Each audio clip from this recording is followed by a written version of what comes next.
මෙහෙම කියනවා මේ ඉන්දියන් එක්ස්ප්‍රස් පුවත්පතේ හෙළිදරව්වක් කුණාටු පණිවිඩයේ කල්තියා කිව්වත් බේරගන්න ක්‍රමයක් ලංකාවට තිබුණ නැහැ කියන එක.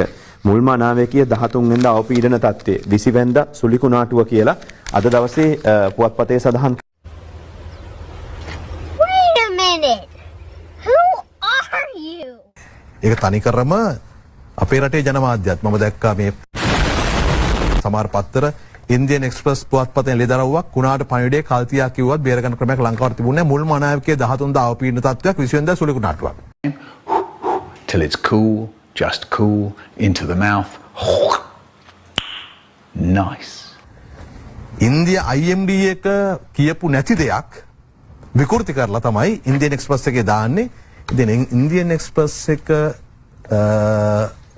ඔය අවස්ථා ගණනාවකදී කරපු කන්ට්‍රෝවර්සිස් පිළිබඳව ඕන අපි එතන බලන්න එතන අපි මම හිතන්නේ අපි මේ අපේ මාධ්‍ය තුල ඒක ගැන කතා කිරීම අවශ්‍ය නැහැ කියලා. ලංකාවේ සමහර පත්තර එහෙම තියෙනවනේ ඉන්දියාවේ ඉතින් කොච්චර තියෙන්න පුළුවන්ද එහෙමනේ.